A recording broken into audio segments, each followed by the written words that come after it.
کہ جمعے کا دن ہوگا.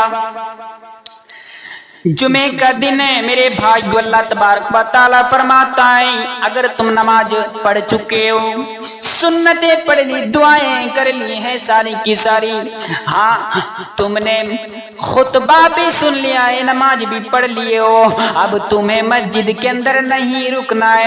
فَإِذَا قُضِيَتِ الصَّلَاةُ فَانتَشِرُوا فِي الْأَرْضِ وَابْتَغُوا مِنْ فَضْلِ اللَّهِ.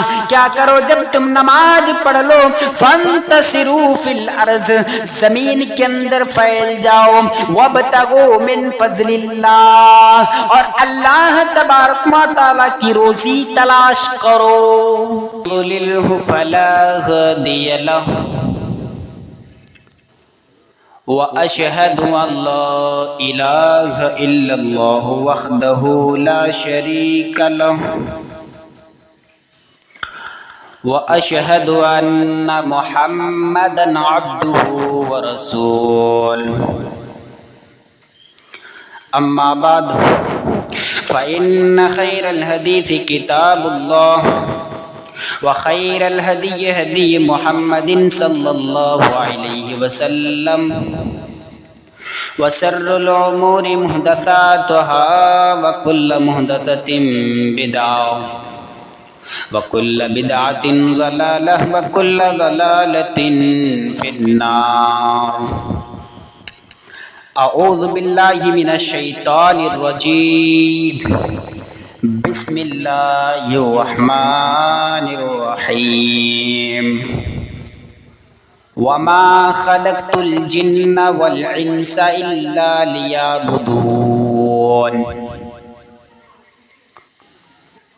محترم برادران ملت اسلامیہ, میں نے خطبہ مسنہ کے بعد ایک آیت تلاوت کی ہے قرآن مجید سے. انشاءاللہ اس آیت کے اوپر دو چار باتیں کہوں گا, اس کے بعد اپنی بات کو ختم کروں گا. میرے بھائیو, عبادت کس طریقے سے ہمیں کرنا چاہیے, عبادت کیا ہے, اور عبادت کس کی کریں, اور عبادت میں دل کیوں نہیں لگتا. یہ بہت سارے سوالات ہیں. انشاءاللہ ساری سوالات کا حل میں بتانے کی کوشش کروں گا کہ عبادت میں دل کیوں نہیں لگتا. کچھ لوگ کہتے ہیں نماز میں دل کیوں نہیں لگتا, جب نماز میں ہم کھڑے ہو جاتے ہیں تو ہمارا دھیان کیوں بھٹک جاتا ہے. بہت سے لوگوں کا یہ جو ہے سوال ہے. انشاءاللہ ساری سوالوں کا جواب میں دینے کی کوشش کروں گا. عبادت تو کس کی کرے, اللہ تبارک و تعالی کی عبادت کس کی. وما خلقت الجن والانس الا لیعبدون. عبادت ہمیں اللہ تبارک و تعالی کی کرنا ہے. وما خلقت الجن والانس الا لیعبدون. اللہ فرماتا ہے ہم نے جنوں کو اور انسانوں کو اسی لیے پیدا کیا ہوں, الا لیعبدون, تاکہ وہ میری ہی عبادت کرے, میری ہی بھکتی کرے, میری ہی پوجا کرے, میری ہی تپسیا کرے. میرے بھائیو, عبادت کس کی کرنی ہے, اللہ تبارک و تعالی کی عبادت. کس کی عبادت, اللہ تبارک و تعالی کی. میرے بھائیو, مازاروں پہ آپ کو چادریں نہیں چڑھانا ہے, شرکیاں کام نہیں کرنا ہے, جھاڑ پھونک نہیں کرنا ہے, تعویذ گنڈے وغیرہ اپنے گلے میں اپنے بچے کی دھاگائیں نہیں لٹکانا ہے میرے بھائیو, ورنہ شرک ہو جائے گا. اور اللہ فرماتا ہے ان الشرک لظلم عظیم, شرک بہت بڑا گناہ ہے. اور اللہ کہتا ہے ہم شرک کرنے والے کو معاف نہیں کریں گے. ہاں, اللہ فرماتا ہے اگر تم بڑے سے بڑا گناہ کرو گے ہم تمہیں معاف کر سکتے ہیں, توبہ کرو گے ہم تمہیں معاف کر دیں گے. لیکن اگر تم شرک کرو گے, اللہ فرماتا ہے ہم شرک کو معاف نہیں کریں گے. کیا شرک بہت بڑا گناہ ہے, اور اللہ تبارک و تعالیٰ فرماتا ہے کہ ہم شرک کو معاف نہیں کریں گے. اب بتائیے, کوئی آدمی اگر جاتا ہے مازاروں پر جا کر کے سجدے کرتا ہے, اللہ کیا اسے بخشے گا؟ نہیں بخشے گا.